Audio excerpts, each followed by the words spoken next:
सुन लयावा चंदन चालीसा मुदा बनल घटना के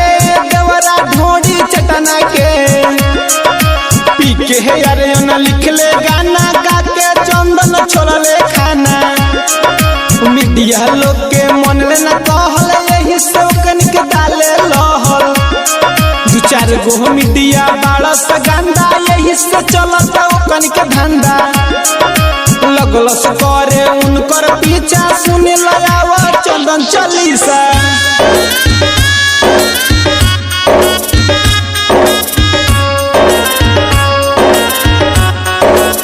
चंदन के जब बढ़ल फाइल सोना भइल आइल गाइल चारू ओरी गाना छाइल सरवासन के राशन आइल मुश्किल भइल खाना खाइल एगो रहे ऐसन गुजरी जौना चलते दुनिया गुजरी बात के ऐसन छोड़ल कहर पीके अरेन खैलन जहर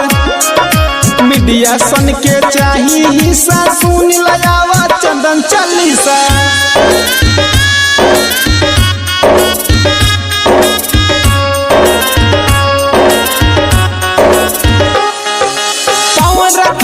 सारी समर औध से अमित के रहे नंबर उहो त ढोड़ी पकसले कमर बाकी सबके छाटे लागल चंदन से काहे फाटे लागल सुन ल जब से गीतिया गइले गाके तू त बड़ी पछतैले जदी मीडिया करी चढ़ाई सच में अब किर होई रलाई